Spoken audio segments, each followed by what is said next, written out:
This is Michael McKeon, aka Morris Fletcher, aka Chuck McGill. You know who I am. But it's time for Inside the Gilliverse with Eric Broadbent.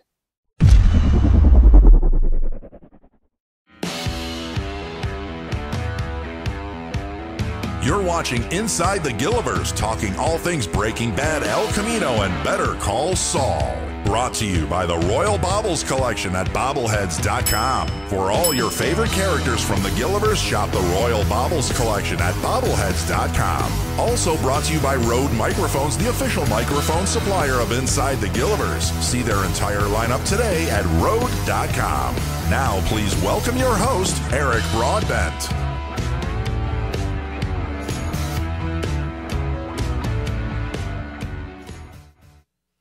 Good evening, everyone, and thank you for joining us for Season 2, Episode 3 of Inside the Gilliverse, where we talk all things Breaking Bad, El Camino, and Better Call Saul. My name is Eric Broadbent, and it comes with great pleasure to welcome tonight's guest. You know her as Paige Novick from Better Call Saul's Mesa, Verde, the lovely and talented Cara Pifko. Cara, how are you? Hi, I'm doing really well. Really happy to be here. Thank you so much for having me on. An absolute pleasure. And for those that don't know, a fellow Canadian, I'm outnumbered so many times by a couple weeks back from Germany, your good friend Ben. Yes, he's like the reason I'm here. So thank you. I'm so grateful that that all came up. Thank you for following up on it. Thank you, Ben. That was lovely. It was. Yeah, I'm true Canadian here. I'm pleased to have you, and it was. I'm very grateful to Ben as well too. That was such a fun conversation with him, and we bumped the time schedule so we could accommodate him. It was 3 o'clock our time, and I think it was probably around 9 o'clock his time at night. So that worked out well. But yeah, great to have you here. I mean, talk about a hit show. We're going to be talking a lot, not only Better Call Saul this evening, but we'll be talking about, growing up in Canada, which is something we're both have in common. We'll talk a little bit about some things outside of the box that people might not know, some voice acting, life coaching, all that good stuff. But first and foremost, a big thank you to everyone jumping over in the chat. We've got our moderators over here joining us, helping us as well. I'll say hi to a whole bunch of people very quickly. We've got Laura Yu here, Andrea Noack. We have Karina, one of our moderators as well too, and friends. Aya Mendelton. And I know I'm saying her name, Mendalton. I know I'm saying it wrong. Arctic Sakai. I got to show you something real quick. I didn't get a chance to put these up on the wall, but we have a lot of talented artists in the Gilliverse, and they many of them, and they do drawings of our guests, and so to speak, when they're coming on the show and stuff like that. And I just mentioned Arctic Sakai. So she did this one here. She sent this to me, framed and everything, and signed of Hector Salamanca, Mark Margolis. Can you see that? Almost. Yeah. Whoa. Okay. A little over. A little lower. A little over. Oh my gosh. Yeah. So that's Mark Margolis, all digital. Whoa, beautiful work. Yeah, and then this one here. I here. feel like I have to talk louder to reach the people in the chat. Yeah. Great work. That was over in the chat, which I can't see, unfortunately. Ooh. Wow, that's intense. Lewis and Danny, the Moncada brothers. So very, very nice. Fantastic work. Thank you for that, Arctic Sakai. I haven't had a chance to get them on the wall yet. Let me see here. Who else we got jumping in? I know we got a bunch of, it's a full house. Let me see here. Pardon? I can't see the chat. Yeah, I know. I should have sent you a link to the chat as well, too. That's my bad. I should have sent you that. But it's a pop-out thing on the side. Ursula Singleton is here. Six String Brian is here. Warren Royal, my good friend from Royal Baubles and bobbleheads.com, is here as well, too. Michelle is here. Eamon Wise, buddy and moderator. Let me see here. Welcome. Yes. Welcome. Yeah, so you can't see it. So that's what you do. You just yell, and then they'll hear you. That's it. That's right. Yeah. So let's, while we warm up, we'll get to some Better Call Saul stuff here shortly, but why don't we talk a little bit about growing up in Canada, Toronto, of course. Tell us a little bit about, growing up in Canada and your journey to becoming an actor. Sure. It very much started in Toronto. Are you familiar with Sharon Lowson Brand, the children's singers? Oddly enough, yes, I am very aware. Okay. So why is that oddly enough? Because I watched it and it wasn't really in my wheelhouse. I loved it. And it was very, very popular here. Immensely popular in Canada. Very, very accessible, beautiful work that they do. And Sharon is actually a family friend. She and my mom go back. They were childhood friends. So when they started doing their records, it was sort of using who was around kind of a thing. So I was brought on at the age of 3 doing my first record with Sharon Lois and Bran. And so I did a bunch of years of that. And then when I was 7, they started doing the Elephant Show, which was when they moved into television. Got an audition for that, and that's where I got my start. I did 5 seasons of that, just a few episodes a year, so I didn't have to miss too much school, but I got my feet wet and the bug bit. So after that was when I asked for an agent, and we asked around, and I started doing the rounds of Canadian television and kept going in that direction, and went to Earl Haig in Toronto, North Toronto, for drama and music, and got more serious right at the end there, and applied and went to the National Theatre School in Montreal, and then went back to Toronto, now doing theater and voiceover, and then made the move after This Is Wonderland, and my other CBC show, Our Hero. Started to feel like I wanted to explore American waters. So during my time with This Is Wonderland, I started to make the application to come here, which was a very long process. And I just, wanted to have more choice in the kind of work that I could do or that I had available to me. So long story short, made that move about 16 years ago and have been based in LA since. I know we talked off here, and you come back and visit from time to time, when it's safe to do so and things of that nature. Do you miss home? Do you miss Canada a little bit?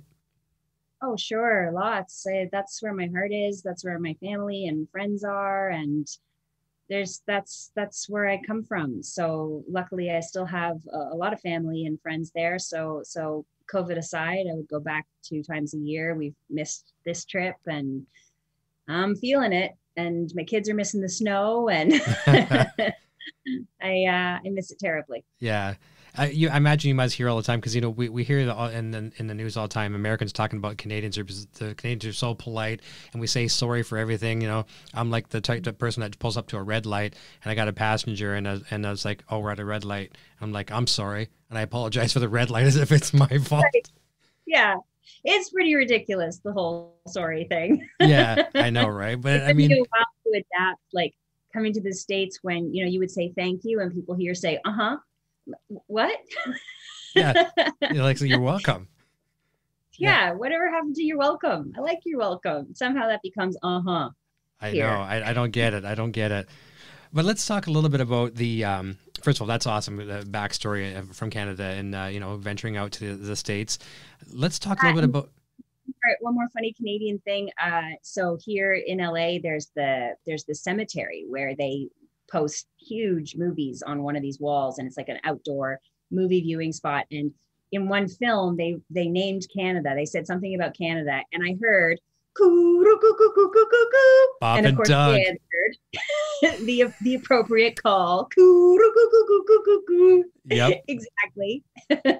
Yeah, you want to find out who's Canadian in the audience, just do a Bob and Doug, and you'll find out real quick. That's the real secret handshake. That's right. And a Labatt 50, that's how you commemorate the meeting. We toast with a 50. Exactly. Sorry to interrupt. Oh, no, that's hilarious. I could reminisce on all that stuff forever. I mean, being called a hoser and wearing a toque is part of our DNA, right? Absolutely. I've taught my children what a toque is. It's taken some education. In fact, my last trip back, I got a box of Smarties and brought it back because we have an ongoing argument about what Smarties are, because here they call what we call rockets, the Halloween candy, those are called Smarties. No way. Those are not Smarties. And so this time I brought a box back to prove it. Now, I'll bet you did they like the real Smarties better? Oh yeah. Yeah, of course, right? Chocolate and everything.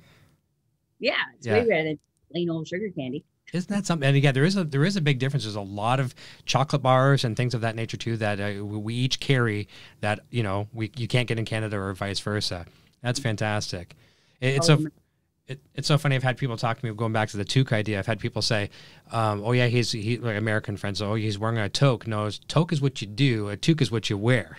Right. You know, here's a good question coming in, and I'm going to mention to everybody in the chat if you can as well too. You can either tag our moderators, you can tag Eamon or Karina, or even better yet, tag Music Gear Network, and my name will light up in orange, so I won't miss your question. But we have one coming in from Blazy Gardner. She always has great questions. She says, "Do you think, if given the opportunity, Paige would break bad with Kim?" I love that question. Ooh, well phrased. Would she break bad with Kim? Mm-hmm.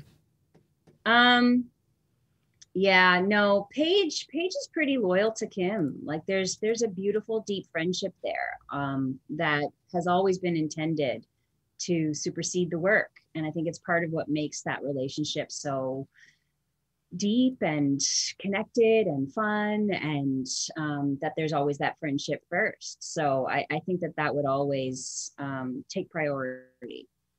Okay. Do you think she's getting a little dark? Do you think she has that potential, even if she's doing it on her own or with Jimmy? Do you think she might have the potential to break a little bad? I cannot wait to see. I know, right? I'm as curious as everyone else. I know about that, but we haven't seen a whole lot of it. But Paige certainly has her moments of willingness to break the rules or to go against things. So I don't know. I suppose it depends. It'd be interesting to see if there was a breaking point, as it were, and to see what kind of force that Paige could perhaps hold up against Kim, as like a memory of like just the way that Kim does for Jimmy, of like, what are you doing? This isn't who you are. And yeah. I could imagine that kind of thing happening. So maybe in that way, yes, just to kind of remind her of who she is. But I'm just capitulating. The cool thing is, though, I know this for a fact, and I know you can't elaborate on anything, and nor would I ask you anything that's spoilers. And a lot of times you wouldn't even know anyways, because you don't have the scripts ahead of time. But I like the fact as well too that every person who is attached to these shows is a fan, even whether they're on the show still or their character's been killed off or left or whatever. They are diehard fans. They just happen to get a paycheck from the show. It's amazing to see the commitment and love that all of you have for the shows too.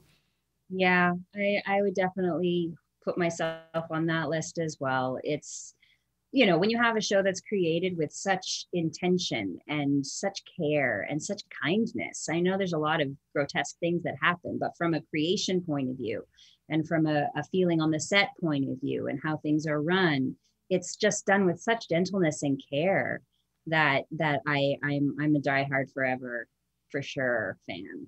I know, and everyone will be as well. Before I go to the next question, I'll just share something with you, which is something for sure. Have you had a lot of time working with Vince Gilligan? Like, did you see him on set much? I know wasn't actively always there for Better Call Saul, but did you interact with him several times?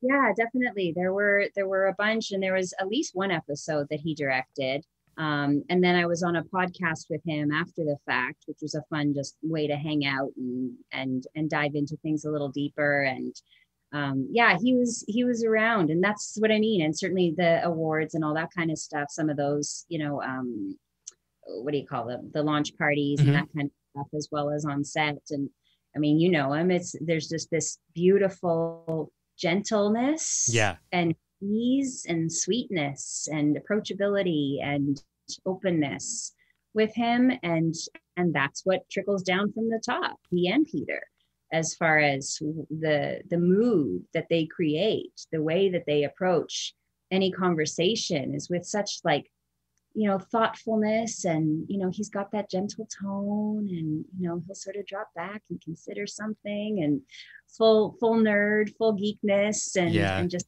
a beautiful, big, warm heart. It's contagious, isn't it?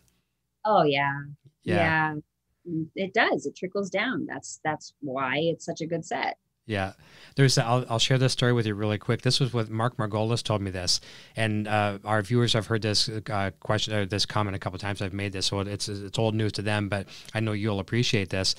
Mark Margolis was they're shooting the scene where Walt's kind of the finale of season 4.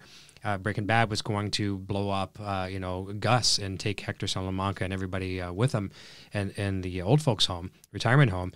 And so they're in between scenes, whatever. And Vince is over there pulling the drapes and Hector's window, in and out of the window, and just positioning the drapes, and he positioned them and move them back. And then it was like going on and on and on. And Mark says, he goes, Vince, if this whole show comes down to the position of those curtains, we're screwed. And Vince kind of like really gave it to him. He says, it's all in the details, Mark, like this, right? And sure enough, exactly. Yeah. Yeah. That's where artistry is seen. We had one like that too, where you're in a boardroom, one of the boardroom scenes in one of my earlier seasons, and they spent a huge amount of time adjusting the lights on the table. And at one point they even switched them all out to a different kind of lamp. I mean, and then just getting them positioned just right, a huge amount of time. And it's not diva energy so much as artistry. That's how all of the greats that I've worked with are. That slight adjustment that makes a huge difference to the painting, the picture, the whole shape, the frame. I mean, I know it's the word we use, but like frame as in a piece of artwork as well. And that's what we're inside of in a show like that is these pieces of art. There was one episode. So Kim and I are in downstairs at that huge lobby, and we're doing the scene, and I knew that my mark was particular, like the spot on the ground that I needed to stand at.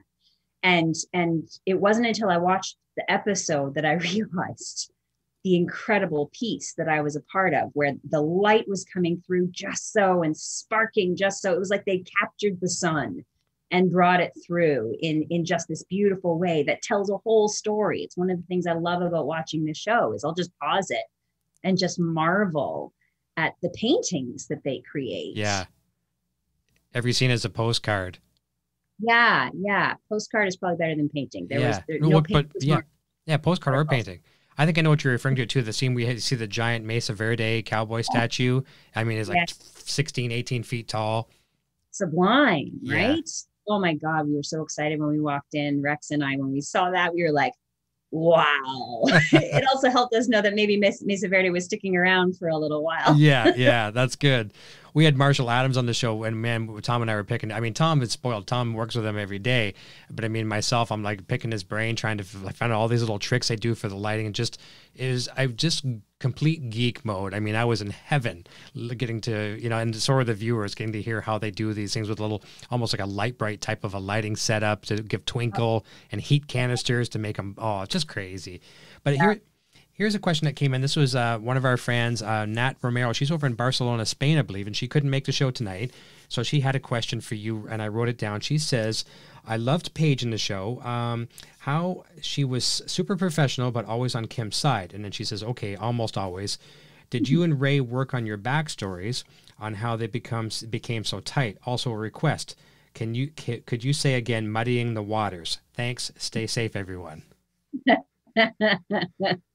Muddying the waters, that was so fun. That scene I feel like was the one that really put Paige on the map. Okay. And kudos to them and gratitude to them for giving me that moment to be able to go toe to toe with Michael McKean. So few got the opportunity to stand against him because of the position that he held. Yeah. And Paige was just on the outskirts enough, but on Kim's side enough to be able to be rightfully pissed off with him trying to manage things that way. So thanks for the question. It kind of opens the door to how fabulous Ray Seahorn is.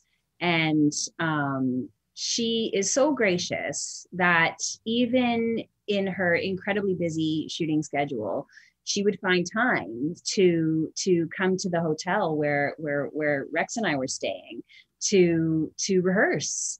So we would find time the day prior to go over everything and to bond and to just hang out. And we went out for dinner early on. And so it wasn't so much that, and yes, of course we talked backstory. So yes, but those rehearsals, those dinners just really helped us connect. Yeah.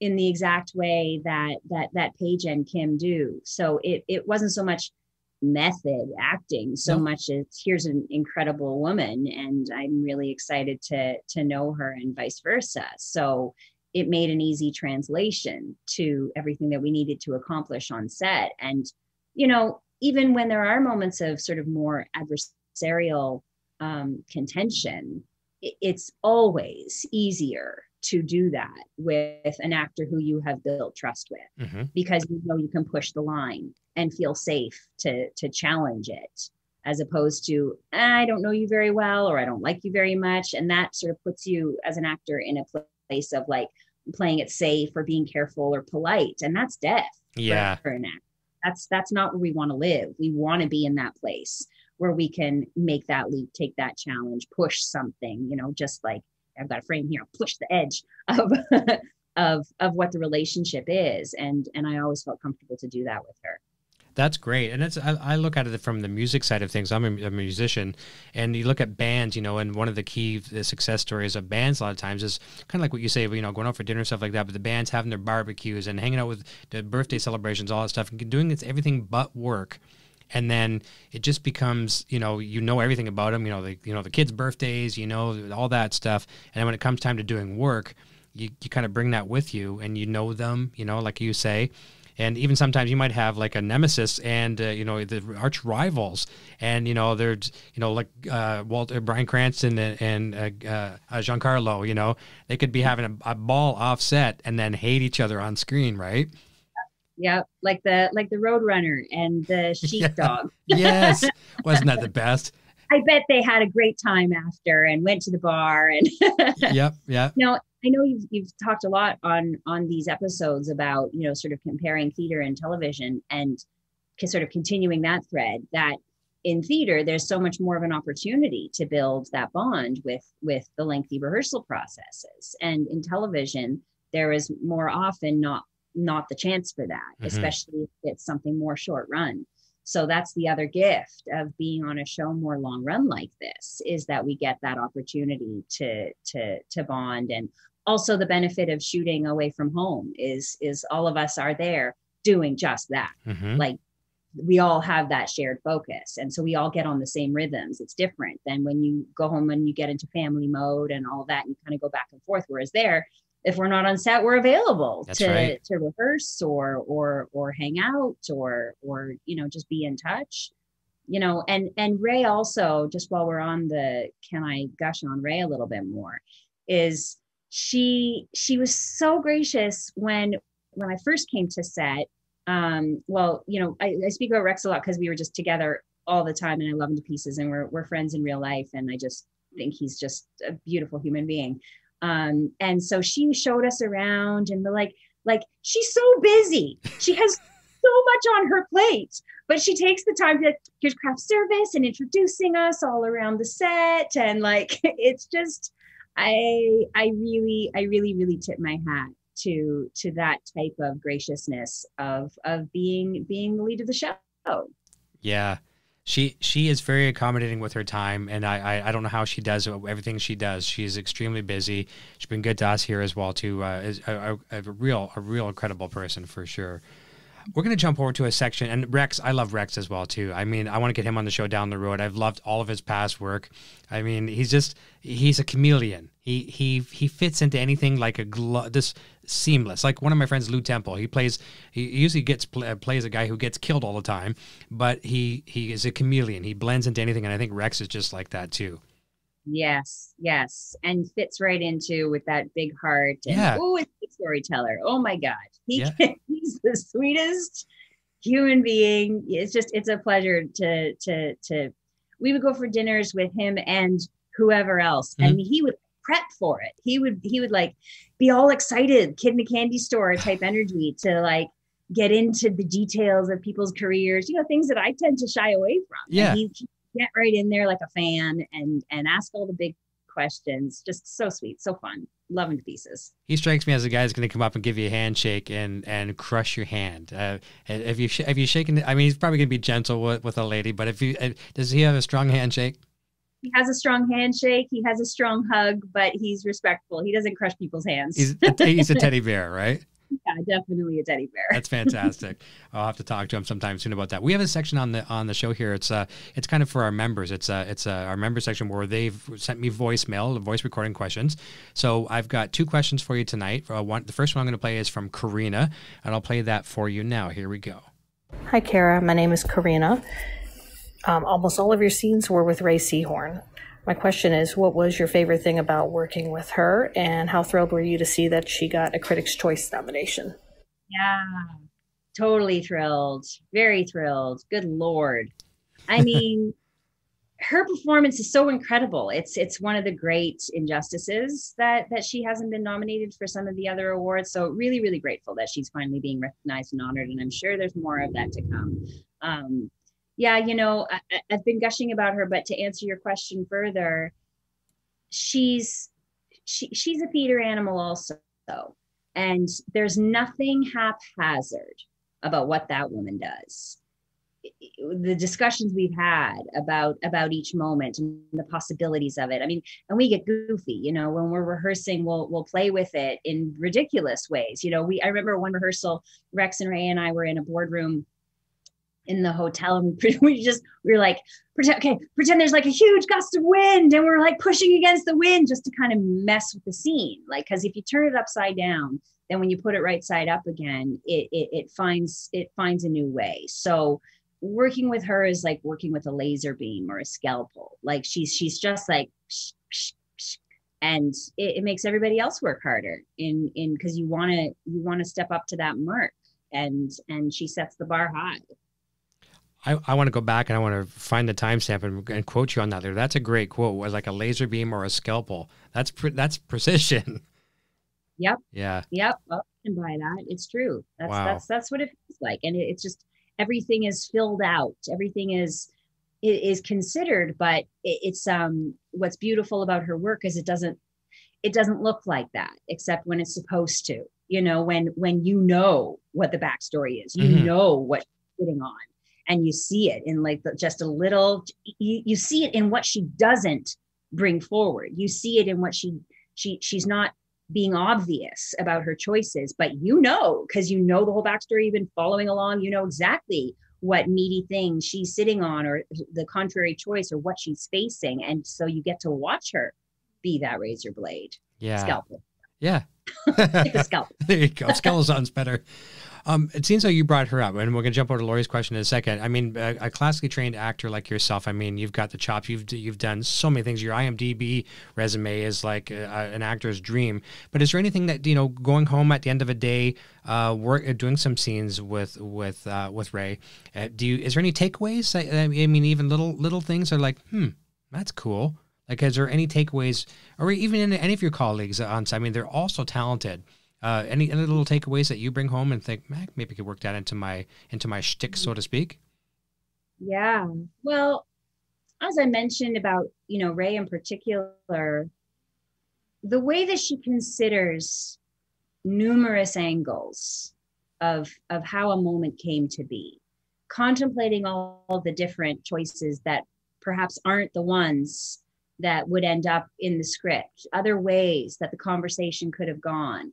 You know, well, maybe one of us could have said da da da da da, but we didn't. We said this, and I appreciated that. And I hadn't looked at it in quite that way, the way that she approaches it in that way, which is amazing. I mean, I could go on and on. Rex and I have rehearsed together so much, and his method is so different, but like the way that he rehearses, and therefore the way I would rehearse with him, I'm more of a dive into it, feel it, play it out kind of approach. And Rex really likes to go over things a lot. And so I learned to appreciate that and to play with him in that way was something that I did take on afterwards since then. And well, I think Dennis is watching as well, of Schweikart and Kopi. So hi. Oh, nice. And, you know, and we just had a ball too, you know, like we kind of found our way into a friendship, even though we didn't have that many scenes together until later. And that's been a really, really fun relationship. And he brings like a chiding bitterness and a fun sense of taking the piss out of things that I have really come to enjoy and treasure. He reminds me of a rock star. He reminds me of a rock star. I don't know why. Totally. Right? Totally. I totally get that vibe. Yeah. And I totally know why you would see that. Yeah. I don't know if he's like you know, the guitar player in Bob Seger band, or I don't know what. It's just a rock star. I think he could fit in no problem. Let's jump over to Lori's question. It's an audio question as well, and I know what it is. And we're going to jump completely into another. We're going to jump into another galaxy. Is what we're going to do. Here we go. Hello, Cara. This is Lori. You did the character voice of Sue LeQuain in Star Wars: The Clone Wars with a French accent. Was the accent one of the many things you learned while in theater school, and did it come easy for you? Thank you. Another galaxy indeed. What a lovely segue. I'm getting good at this. Galaxy, far, far away. Yeah, so I went to theater school in Montreal. So I was surrounded by the Quebecois dialect and really enjoyed the way that the National Theatre School of Canada works. Is there's the French program and the English program, but some classes we shared, like there was a singing class that we shared together, and certainly all of the spaces we shared, as well as just being surrounded by it everywhere that you went outside. And one of the exercises I remember that we were given, you know, it's winter, it's cold, and so everybody's, you know, wrapped up in a scarf, and so they told us to follow people and pick out little bits of their conversations and mutter them to ourselves as a tool of building certain characters that we were just playing with. So I think partially because of the dialect work we did there, although we didn't harp on that unless it came up from time to time, I would say that just being in Quebec helped bring that accent to being in my back pocket. And I don't remember why I pulled that out for that particular character in the first place. I don't think it was asked for. Maybe it was in there. And it certainly brings a nice color to it. So I like that character. That's been fun. So thanks for bringing it up. That's a good one. Lori is our female Mike Ehrmantraut. She's a private eye. She's not. She works in the medical profession, I believe. But she always has these deep questions, and she'll email me and she'll say, "Is my question good?" I'm like, "Yes, it's great." I mean, because it's nice because we get to jump in and out of our comfort zones here, right? Of course, talking that. I'm gonna jump into a question, not a question, but a comment, because you've done so many of these different voice acting gigs in video games, and something my son loves. You've had a million different titles and character names, but the one that really shocked me was Bliss Whore. Uh-huh. Yeah, I'm like, okay, all right, yeah, resume and okay. Oh, what's that? Yeah. Is that God of War? I think maybe probably. Ascension. I don't know the title that well, but God of War Ascension, I think it was. Yeah. Maybe. I don't remember the title so much, but yeah, there was a lot of heavy breathing. Yeah. I'm not gonna lie, I blushed and giggled like a teenager when I read that one. And I thought I'd bring it up and try to catch you off guard. Well, it worked. Okay, all right. All right. And now we'll move away from that in case the young kids are watching. I should have beeped that word out. I am in Dalton. Says, Cara, if you were given the opportunity to choose a lawyer to defend someone's rights, would you choose Howard or Jimmy? Didn't mention Kim, because all of us would choose Kim. So you need someone to defend someone's rights. So you're going to call Howard or Jimmy. I know who I'd pick, but I want to hear your thoughts. Boy, I mean, I'm going to go with Jimmy because he plays outside the law, but he gets the job done. And he always keys into who the person is and just how it can best, how he can twist things. And I appreciate that creativity. What was your answer?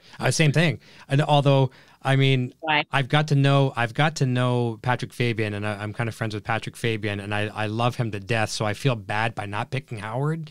But it's just Jimmy. I mean, Jimmy gets the win. He does all the time. I mean, and Howard is such a play by the book kind of a guy. So I don't know, maybe it's my creative heart, my creative soul that would make me align more on the Jimmy side, whereas Howard always seems to have a stick up his butt. Yeah. And Patrick so doesn't, which is what's so nice is I love spending time with Patrick on set and off. It's really fun. And he's here and I mean in LA, and yeah, he's just a bright light and a warm human. Yep. You know, we talked earlier about Betsy Kellerman and Julian Emery, and Jimmy is the type of person that only guilty people hire, and and a deal is what they got OJ. But can you imagine the OJ dream team? You, Rex, Patrick Fabian, Ray Seahorn, Bob. Can you imagine that whole team, and maybe even a Chuck McGill for icing on the cake to represent someone who's in real trouble? Whew.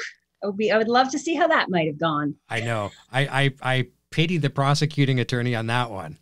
Yeah. Let's just hope it's not D.A. Oakley and it's not Peter Dyseth, right? He'd be stressing out with a coffee, and you got the dream team like you guys. All right. That'd be fantastic. Michelle says, you have gorgeous teeth and, of course, love the short hair. Oh, thank you. Nice comment. There was about 5 years of braces that led to these teeth. These two used to be completely sideways, and thank you to my parents and my mom, who may be watching, for giving me straight teeth.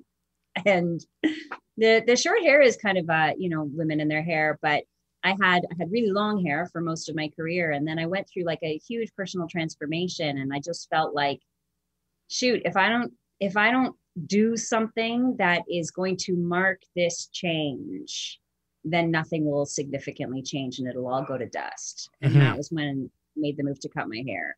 And now COVID has come, and now I cut my own hair, and actually did for a long time, and have returned to it because of COVID. So actually it was a little overgrown. Truth is, I totally cut it yesterday. Yeah. Because of this show. Oh, wow. I know I'm suffering right now as well too, and I've had like a rock and roll hair for the long time, and I've cut it, and now it's getting disheveled, and I want to get it done, but I have to wait as well too, because in our area we have complete lockdown pretty much, so just the essentials are open, right?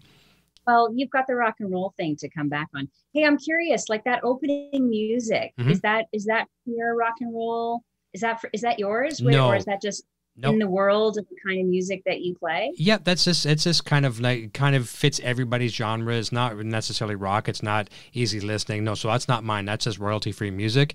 But I'll send you some links to some of my stuff. I'll share some of my stuff's a lot like Van Halen and stuff like that.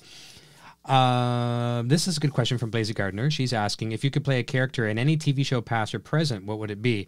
Maybe something that, you've always a dream gig, or maybe a TV show you watched growing up as a kid, or anything like that.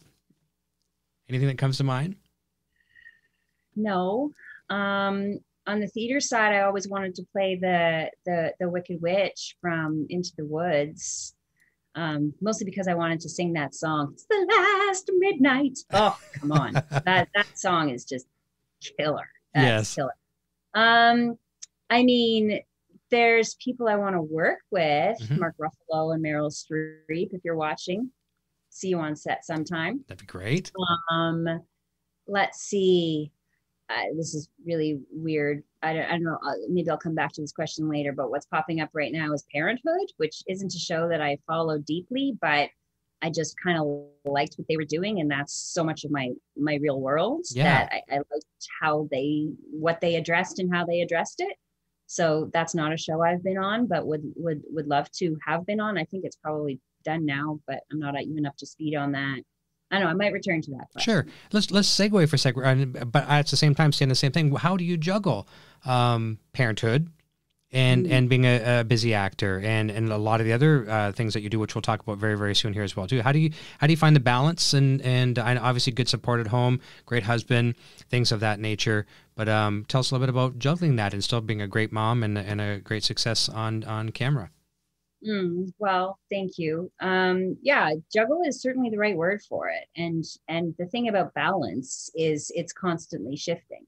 And I do find that very much to be the case. So much so that, not professionally, but I love poetry. I write poetry and do some here and there on Instagram or Clubhouse or that kind of thing. But I've moved away from the word balance into the word harmony, because I feel like balance is not something that can actually be achieved. It's going to move. Mm-hmm. That's the nature of it. And so if I'm not going to be swinging from one extreme to another, then I want to aim for harmony instead of balance. So that's the esoteric answer. More practical would be, absolutely, I do have a very supportive husband, and I'm incredibly grateful for that. And that's what makes this possible. They've walked by a couple of times, and you know, my daughter in particular, she's 6, and I said, all right, I'm doing an interview. I said, it's going, you know, it's pretty big. I'm going. So if you come on, then you're going to be on that show. So maybe don't come. But like, and maybe she might come. That's totally fine. It was here clear. I mean, if your kids do, it's totally fine. This is a family friendly show. Tom's kids were bouncing off the couch doing front flips, so it's all good. I did one share once, and I had like a screen here at the time, and like my kids were like popping up over the edge of the screen and like totally offstaging my piece. It's tricky. I mean, as every parent knows, it is tricky to balance. Yeah. And certainly when I do need to go to film away from home, it's heartbreaking. My son packed a bag for himself on one of my trips and put on a backpack and was ready to go to get in the car at 5 a.m. I mean, so we do things to stay in touch. You know, I bring my pictures of them, and we write emails to each other, and I make a point of doing my video calls with them when I'm away so that it feels like we're connected. I got a vision of it once, many, many years, even before coming to the States, about the kind of career I wanted. And I didn't have kids yet, but once they came around, I got the image of being the actor who was never home. And I didn't want that. Mm-hmm. And so I just sort of made an internal shift, and I spoke to my manager about it. And I said, I would rather work less and work on shows that matter to me. Yes. Than just, you know, be working on anything as much as possible. And I feel like that shift helped in the balance of things. So a lot of scheduling, which I'm not good at. I hired an assistant. That helped because she handles the scheduling of things, and that helps a lot.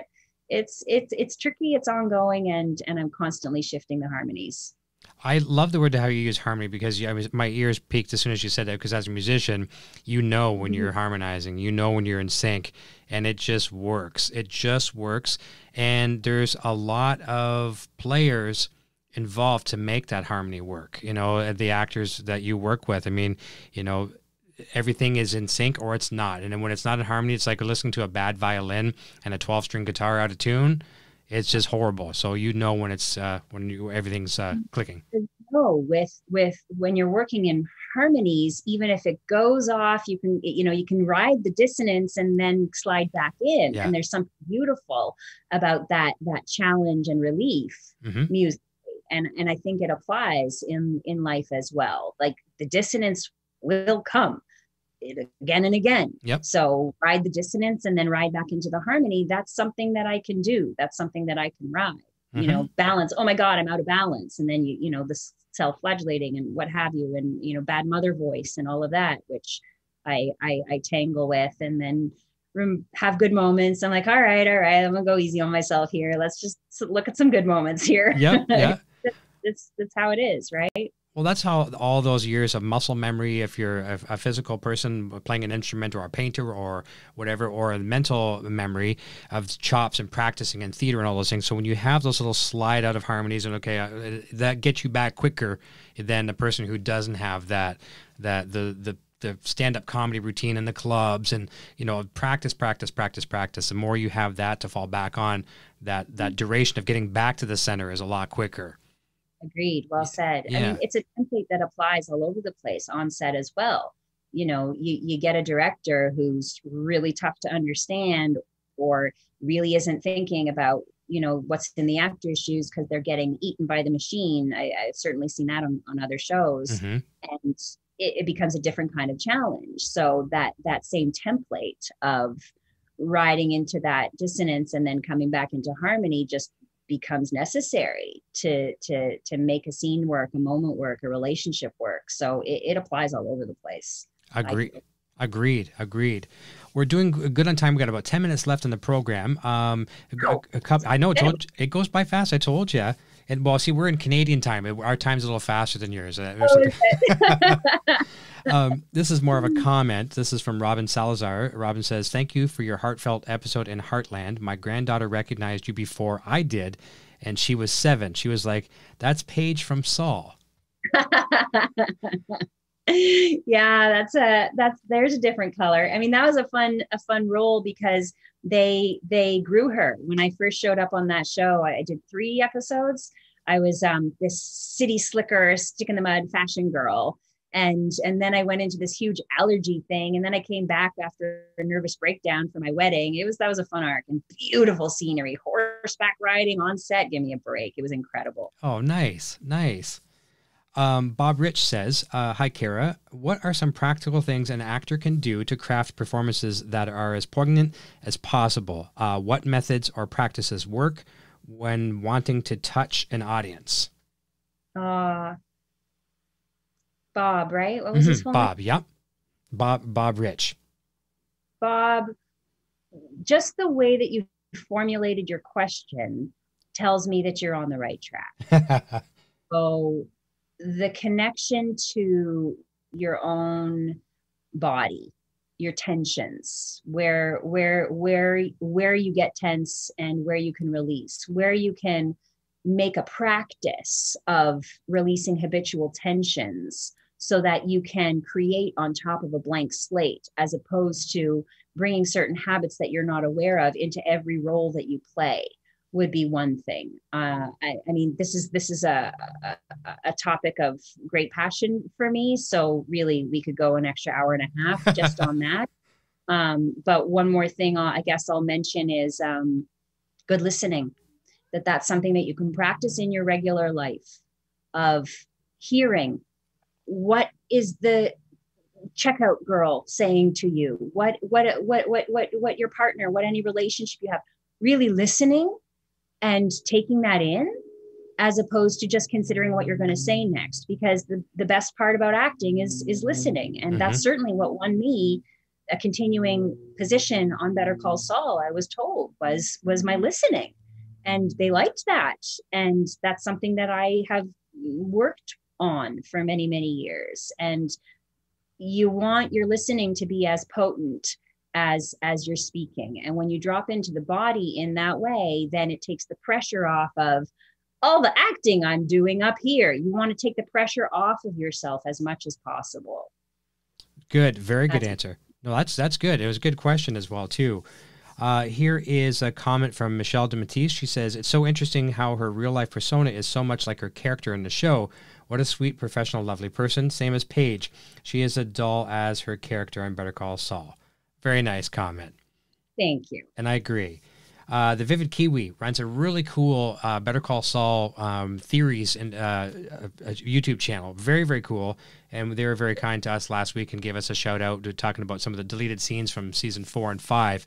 Some really cool stuff. I encourage you to check it out. But they say, "I wonder if Paige and Kevin will ever catch on to the things that Kim has gotten away with, or if the Mesa Verde arc is concluded as of season 5.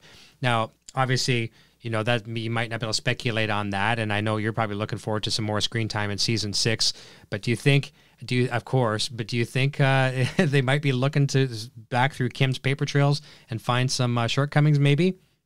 You know, I know nothing, so let me start with that anything that I say is pure speculation. And you're right. Of course, I hope to be back, and who knows? She certainly left enough open possibilities, and I hope that they pick up on those, and time will tell. Good. Well, we'll hope for that. And I'm looking forward to seeing you back on the screen for sure. I mean, I know we're looking forward to season 6 period. We're all looking forward to that, right? And COVID permitting, we get through this soon, get back to that. I mean, I'm definitely looking forward to we all are. Let's take a moment in the last few minutes here, and I'll try to get to some more fan questions if I can. So, and I apologize, everybody, if I've missed any of your questions. I'm sure I've missed a bunch, and I'm so very sorry. But let's talk about this life coach position that you have, this role that you've been doing for quite some time, you know, for the average person, like, I mean, I kind of know what that role is, but I'm sure I'm going to be educated at the moment. Can you tell us what that role, what that job consists of, and what got you into it? Sure. It started because I was doing so much acting coaching for people that were wanting to grow their place in the industry. And I just have always had such an understanding of your life being an influence on your work, that they are not completely separate things. As a child, I went to Gestalt workshops. I won't spend time defining that. Go look up Gestalt. It's kind of fun to look at.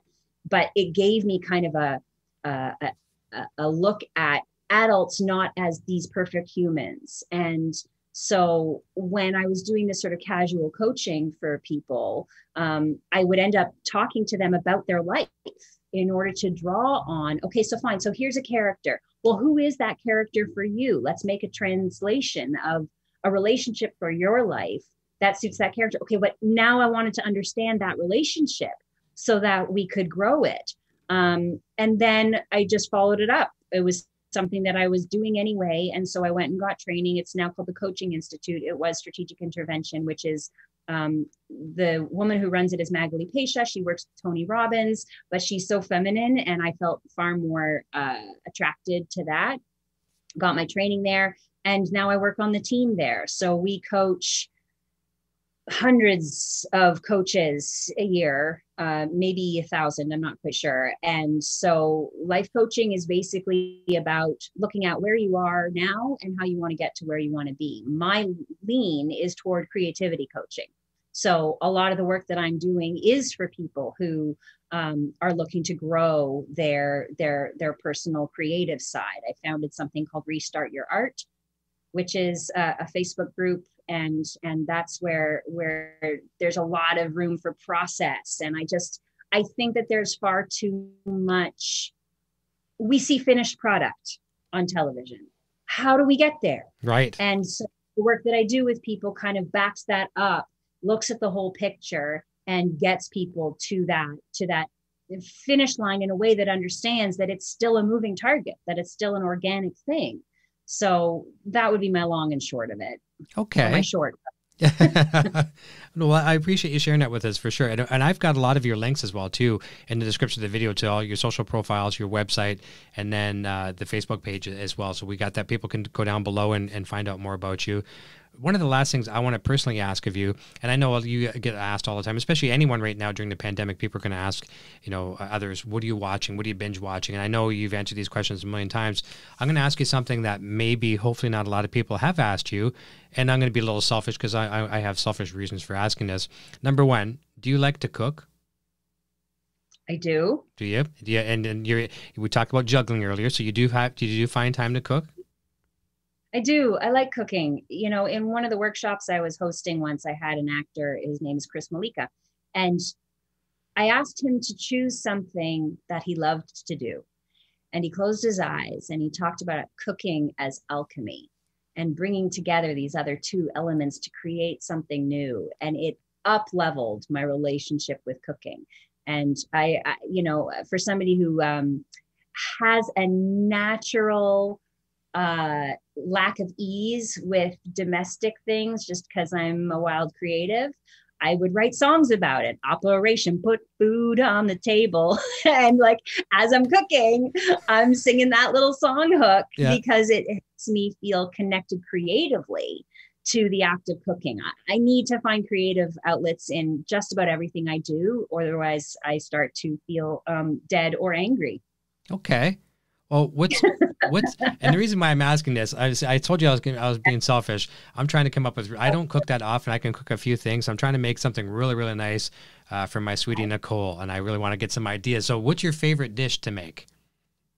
Well, does that help in terms of your approach to it? Because there is a huge difference. And I worked with, she's a fashion designer, Mariana Zaharoff, for quite some time. And in her designs, actually, this is hers, she puts love, and she does it in her cooking as well, a pinch of love.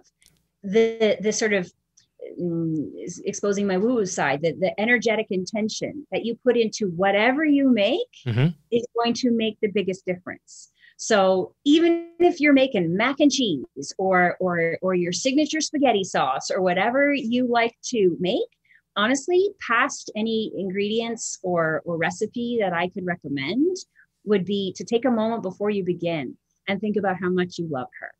And think about your relationship and where you want your relationship to grow, and put that into the food, and take a moment before you eat to take that in before you actually just dive in. And that makes it more of an experience. And I think that has far better value than any recipe. I agree and that's well said. And she's probably upstairs listening right now, so she's going to remind me exactly what you said. So that's fantastic. But you know what? My son Eric Jr. and I, we joke about this all the time, and I joke with Nicole about this too. You go, I mean, we had some takeout dinner tonight, and it was good, and the love was put into the meal because it was fantastic. But have you ever gone to a place you take takeout, and fast food is the worst for it? And you look at it and you're like, you can tell the whole person's life story by looking at that hamburger. You're like, oh yeah, their father lost a job, they're foreclosing on the house, all the like leaves in your hamburger. I know. And then you get this other one. It's like, it's your sandwich or your submarine or whatever it is you're having is made with love, and it's just perfect and it tastes so good. But there's so many variables in between, and a lot of those people don't put that love into the meals. And even if they don't, even just you taking the moment to just notice the colors in the food that you're about to eat, and recognizing those colors as they align to your internal system can change the frequency of the food that you're eating and how it affects your system.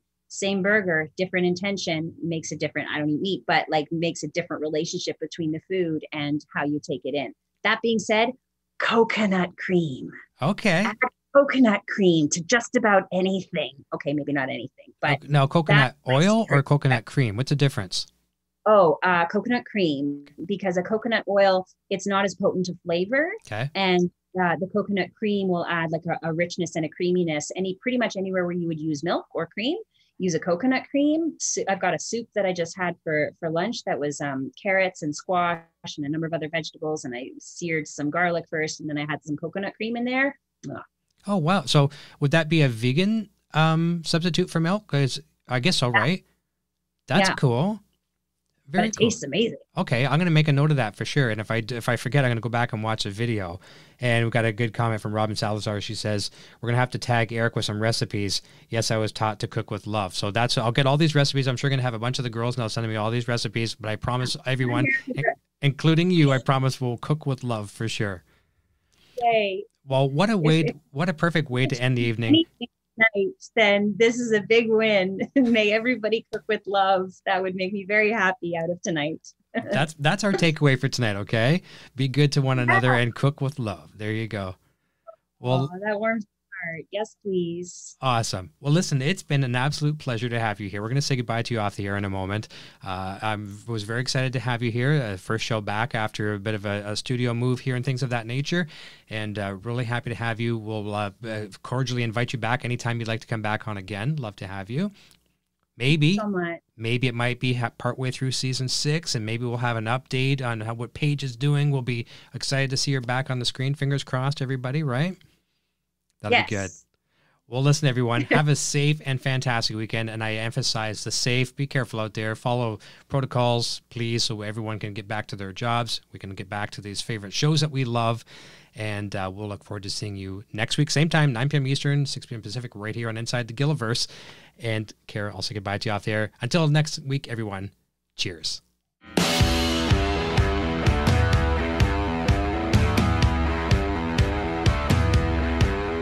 Thanks again for tuning into Inside the Gilliverse with Eric Broadbent. Be sure to check back each week for more great discussions and interviews with cast and crew from Breaking Bad, El Camino, and Better Call Saul. Please like, subscribe, and share this video with your friends.